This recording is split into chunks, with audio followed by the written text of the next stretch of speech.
Welcome to the Breckenridge Zone's eCast of the Bare Facts for December 15th, 2011. I am your host, T.R. Ursaday.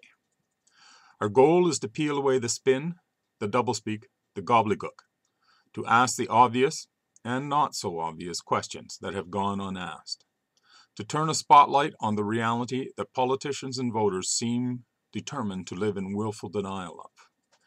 We seek to bring critical thinking and logic to bear on public policy by generating open debate based on the facts that are exposed by peeling away the layers of twaddle and chicanery. As it says in the Tower of James, the one who adapts his policy to the times prospers, and likewise that the one whose policy clashes with the demands of the times does not. It's our policy has become Stephen Harper's rote reply to questions about the wisdom and the economic fallout of conservative policy choices. The fact that Mr. Harper and his conservatives cannot come up with any rationalization for so many of the policies the Conservative Party is pursuing tells you just how bad these policies are and what a devastating effect the pursuit of these policies will have on the healthcare system, the federal debt, and Canada's economic and fiscal future.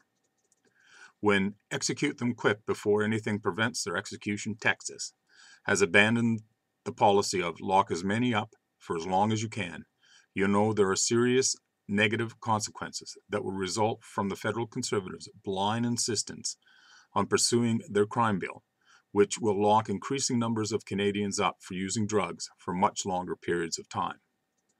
Throughout the USA, states are backing away from their policies that sent an increasing number of people to jail for longer periods of time, and investing money in programs that keep people out of jail. And why are the states abandoning lock 'em up? Because it is a policy that accomplished nothing other than a boom in prison business and bankruptcy for the states. California and other states have been forced to release tens of thousands of prisoners because they could not afford to incarcerate them, since, as a result of lock 'em up, these states are bankrupt. A situation which is forcing the states to make painful and deep cuts to education and other important state programs. Even oil-rich Texas cannot afford lock 'em up.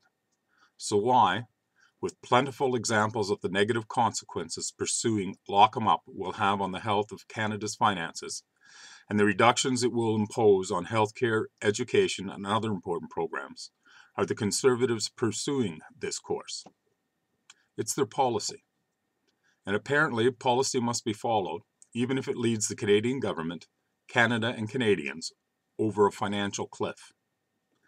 But then, by definition, an ideological government has no conscience, wisdom, or sapience. Sometimes it has policy, but nothing more. The Conservative Party's slavish devotion to "it's our policy," no matter what the consequences, and in the face of common sense or rational behavior, is why, although the proposal to legalize marijuana by 4 prior Vancouver mayors is the only way to free up the resources to preserve health care and education, to provide effective programs to reduce recidivism in prisoners, and support recovery for those dealing with substance use and mental health issues, to address poverty, affordable housing, and other social issues, it will go nowhere. At least until there is a government in Ottawa that is about discussing and doing what is best for Canada and the Canadians. With fear being a major part of the Conservative Party's election strategy, the party and its politicians will never undertake a policy that would profoundly reduce crime and violence in Canada. And before anyone starts in about what legalizing marijuana would say to children, or about it causing children and youth to run out and start using, one, it would be a far more honest statement than having marijuana illegal, while the far more destructive and addictive drugs of alcohol and cigarettes are legal. And two, under our current drug policy, good capitalist practice dictates the development of new markets and customers, which is why you have those selling illegal substances actively pursuing new customers and increased sales at all levels of schools, and why marijuana is laced with meth and other drugs to increase the market and sales for those drugs as well. We need to acknowledge the reality that, with people as a major factor in the equation, there is no solution to the issue of substance use and abuse. merely choices to minimize the negative consequences and maximize the positive outcomes. And while that truth may not be palatable to many, it is nonetheless reality. As AA itself will tell you, pursuing the same policies, the same actions over and over and over again, hoping for a different outcome, is not only pointless, but insane. I do have a major problem with those who promote the legalization of only marijuana. Legalizing marijuana would significantly reduce the illegal drug market of the gangs. That would result in a violent and bloody war of survival among those in the illegal drug trade. Whether we like it or not, when we are forced to legalize marijuana in order to continue to have health care and other government services, we are going to have to address how to move the other illegal drugs out of being illegal in order to avoid a bloody gang war.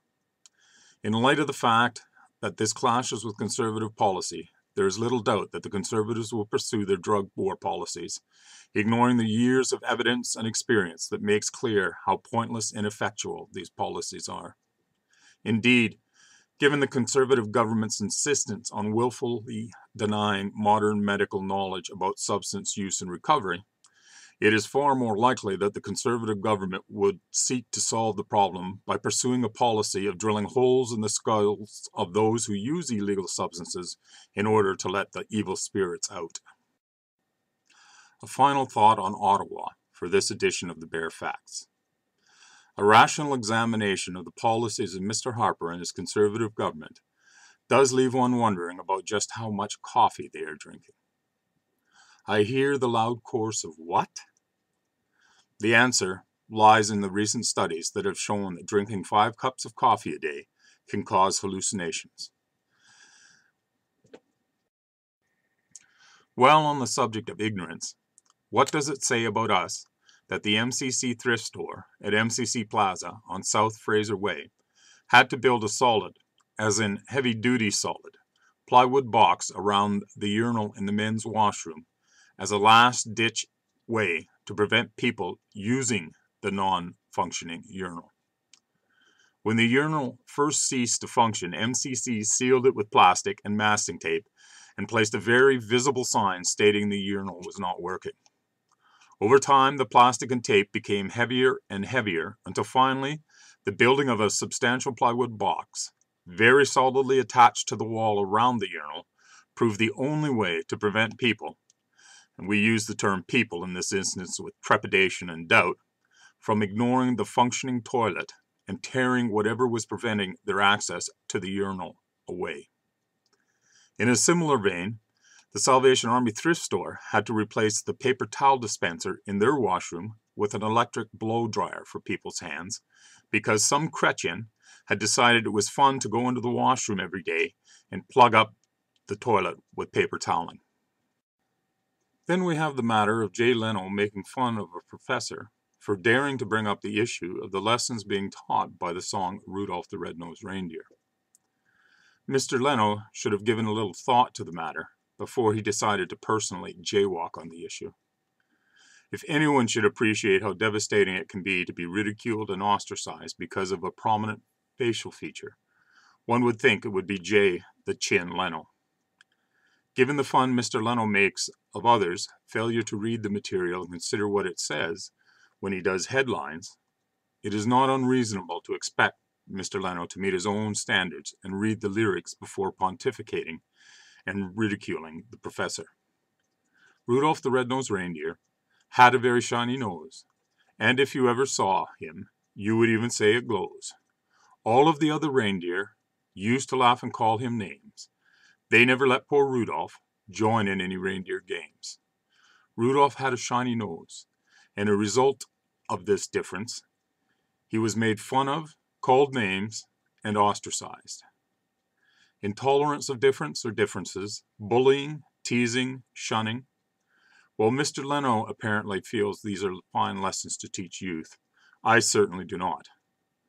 Nor do I support the lesson that only if those who are different prove useful, or more accurately, their difference proves useful, do you associate with them. Leaving one wondering if dwarf tossing is soon to join headlines and jaywalking as a regular feature on Mr. Leno's show.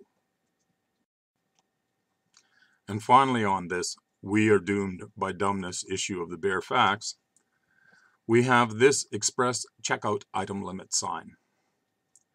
Apparently, not only are schools no longer teaching people to read, write, and perform basic mathematics, it seems students are not even being taught such basic concepts as how many is the number 15.